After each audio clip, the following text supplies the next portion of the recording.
ప్రియమైన సహోదరి సహోదరులకు యేసుక్రీస్తు నామములో శుభములు. దేవుని యొక్క మహిమ మీ మీద ప్రకాశించునుగాక. ఈరోజు దేవుడు మనకిచ్చిన మాట కొరింథీయులకు రాసిన మొదటి పత్రిక 3వ అధ్యాయం 8వ వచనం.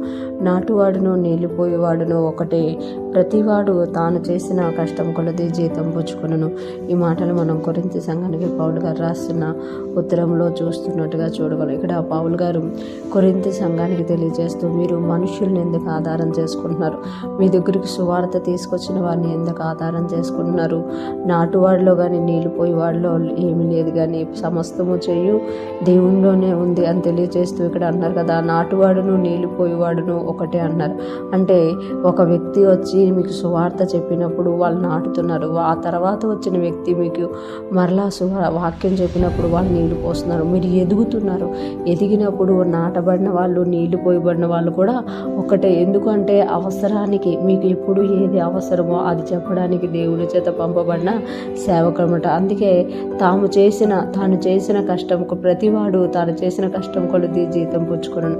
ప్రతివాడు అంటే నాటువాడు తను చేసిన కష్టం కొలది జీతం పుచ్చుకొనును, నీళ్లు పోయేవాడు కూడా తాను చేసిన కష్టం కొలది జీతం పుచ్చుకోనమాట. అంటే నాటువాడు నీళ్లు పోయేవాడు కూడా ఒకటే. ఎవరు దేవుని రాజ్యంలో ఎంత పని చేస్తారో దేవుడు వాళ్ళకి అంతగా ఆశీర్వదిస్తారు అని ఇక్కడ పౌలు గారు తెలియజేస్తున్నారు. ప్రతి వాడు అంటే దేవుని రాజ్యంలో ఎవరు ఏ పని చేసినా ఈ లోకంలో ఉన్న వాళ్ళు మర్చిపోవచ్చేమో, కానీ దేవుడు మర్చిపోయే దేవుడు కాదనమాట. ఆయన రాజ్యం కొరకు మనం ఏది చేస్తున్నామో ఆయన దాన్ని గుర్తించుకొని జీతం ఇచ్చే దేవుడు అనమాట. ప్రతి వాడు తాను చేసిన కష్టం కొలది జీతం పుచ్చుకున్నాడు. ఈ లోకంలో ఉన్న వాళ్ళే ప్రతిరోజు చేసే ఉద్యోగానికి, ప్రతిరోజు చేసే పనికి జీతం ఇచ్చడంలో ఎంతో పర్ఫెక్ట్గా ఉంటారన్నమాట.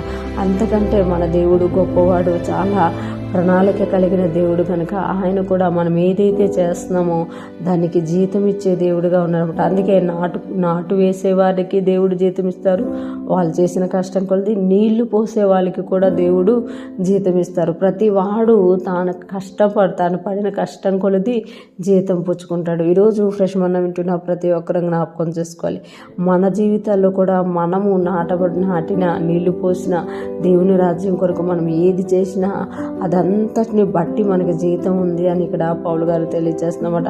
నాటువాడేమి నీళ్లు పోయేవాడేమి ప్రతి వాడు తాను పడిన కష్టం కొలది జీతం పుచ్చుకుని. మనం ఏ విషయంలో కష్టపడుతున్నామో ఈ లోకంలో ఉన్న మనుషులు గుర్తించకపోయినా దేవుడు గుర్తించి ఆ కష్టానికి తగిన జీతాన్ని ఇచ్చే దేవుడుగా ఉన్నారనమాట. ఈరోజు ఫ్రెష్ మనం ఉంటున్న ప్రతి ఒక్కరం కూడా దేవుని రాజ్యంలో మనం కష్టపడే వారిగా ఉండాలి. దేవుని రాజ్యం కొరకు మనం ఎప్పుడైతే ప్రయాసపడతామో మన కష్టము మన ప్రయాస అనేది దేవుడి బహుమానంగా తీసుకొని రాబోతున్నాడు. తరతరాలు మనకు అది గుర్తింపుగా ఉండబోతుంది. మనం అలాగా దేవుని రాజ్యంలో పనిచేసే వారంగా, దేవుని రాజ్యంలో దేవుని కొరకు మనం పనిచేసే వారంగా ఉన్నప్పుడు, ఆయన చూసి మనం పనిచేసేవారిగా ఉన్నప్పుడు మన జీతం అనేది మనకి దేవుడు ఇస్తారన్నమాట. ఈరోజు మనము దేవుని రాజ్యంలో పనిచేసే వారంగా, ఆయన కొరకు నిలిచే వారంగా ఉందుముగాక.